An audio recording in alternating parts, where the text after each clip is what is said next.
Bienvenue, c'est l'actu. Au sommaire, les pompiers s'entraînent, déploiement à Dambar. Les élèves du lycée Robert Schuman se donnent la main tout autour de l'établissement. Mais tout d'abord, Reichshoffen fête les 60 ans de l'obtention de la Croix de guerre.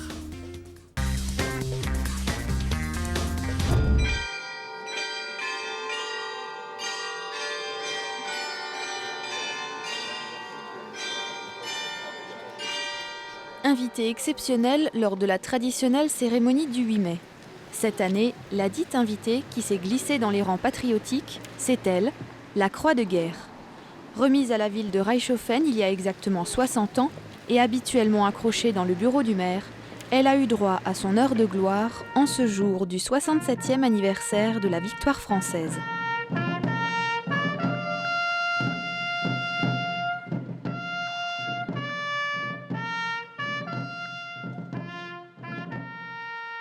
La Croix de guerre est une distinction remise à la ville de Reichshoffen et qui marquait les actions entreprises par la population durant la Deuxième Guerre mondiale. Alors ces actions, c'était aider les évadés qui venaient se présenter individuellement chez les gens et donc il fallait leur faire passer la frontière puisqu'il y avait une frontière entre l'Alsace et le restant de la France, outre-Vosges.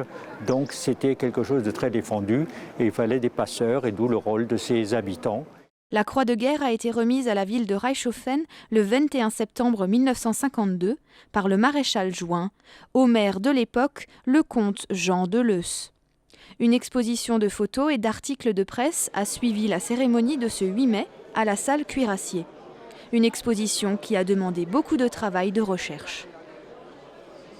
J'ai essayé de reconstituer la liste des personnes qui ont été tout au long de ces années de 42 à 45 chargées de faire des actions patriotiques. Il y avait donc des gens qui ont aidé et d'autres qui ont bien sûr été arrêtés puisqu'il y a un réseau qui a été dénoncé et ces gens-là sont partis soit carrément dans le camp de Struthof, soit surtout la plupart au camp de redressement et de rééducation de Schirmeck. Lors de cette cérémonie, la croix du combattant a également été remise à M. Stanislas Röslinger. Si l'envie vous prenait, l'exposition autour des 60 ans de la remise de la croix de guerre sera visible à la mairie de Reichshoffen jusqu'au 10 juin.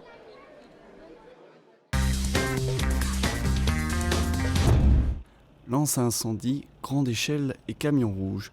Tels sont les équipements qui ont envahi le village de Dambar. Pas de panique, il ne s'agit que d'un exercice d'entraînement visant à maintenir les acquis. Les soldats du feu ont dû faire face à un incendie fictif sur la scierie Gasser qui s'est répandue en feu de forêt. De quoi mobiliser plusieurs pompiers.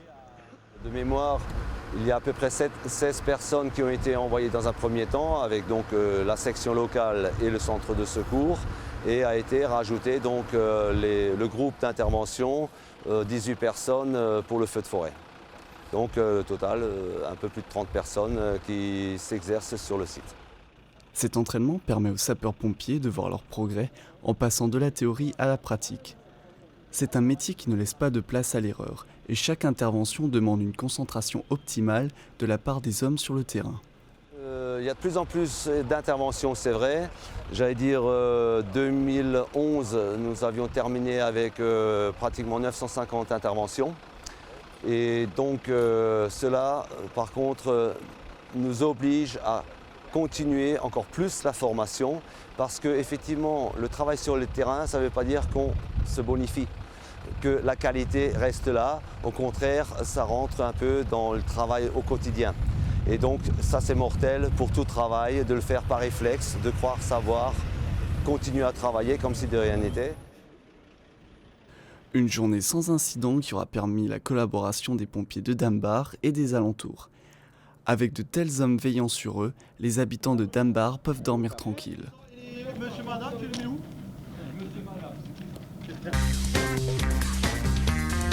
Attention s'il vous plaît, nous invitons les professeurs, les élèves du 3e étage du bâtiment C à descendre et à se rendre à leur emplacement.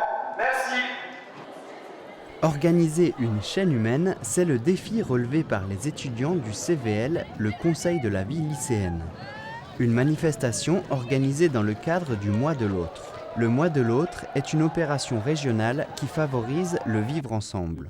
Nous avions pensé initialement à une course du cœur, mais difficile à mettre en place. Et c'est lors d'une réunion de direction que quelqu'un de l'équipe a dit que le départ pour la course serait différé et que finalement, à force de différer les départs et d'être proches les uns des autres, nous finirions par nous donner la main. Et c'est ainsi que le projet est né, se donner la main, avec le relais. Et l'action était toute trouvée puisque nous nous donnerions la main autour du lycée Schumann pour rendre visible notre communauté scolaire humaine. Et voilà, le projet venait de voir le jour. Parmi l'équipe du CVL, on retrouve Héloïse de Reichshoffen. Les élèves du CVL ont surtout fait l'information aux élèves, donc entre autres, ce que vous voyez, les petits flyers sur les murs. Avant la chaîne elle-même, là, on accueille les parents d'élèves qui vont tenir les urnes. On accueille donc, entre autres, vous, donc toutes les personnes extérieures qui nous rejoignent. Et après, pendant la chaîne même, donc pendant la récolte des urnes, c'est nous qui allons guider les gens au cas où, d'où les plans que nous avons là, avec tout ce qui est marqué dessus. Le but de l'opération du jour, récolter des fonds pour acheter du matériel médical. Sarah, Florence et bien d'autres encore partent au Cameroun le lendemain de l'événement.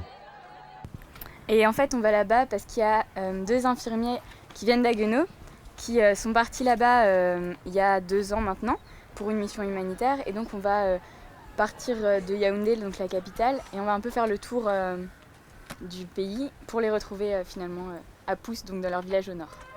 Pour organiser un tel événement, il faut toute une équipe, de gros moyens logistiques et penser aux moindres détails. Comme Hugo et Alix, chacun a son rôle. Il faut déjà répartir les gens, il ne faut pas que ce soit un immense capharnaüm, il faut que tout soit bien réglé, que les gens sortent à l'heure, que les gens sortent par classe, que les gens se mettent sur la ligne et au bon emplacement, et surtout aussi le passage devant l'urne, qui est quand même aussi la raison de la chaîne humaine, quoi. Récolter des fonds pour Pousse au Cameroun. Et il faut beaucoup de monde pour faire le tour du lycée. Voilà. Qui fait en gros 1 km, donc on a 1 km de chaîne humaine. On a réussi à faire le tour du lycée. On va faire passer un témoin de main en main.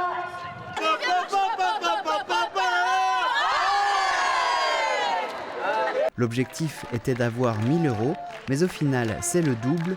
2 000 € ont été récoltés pour servir le dispensaire de Pousse au nord du Cameroun.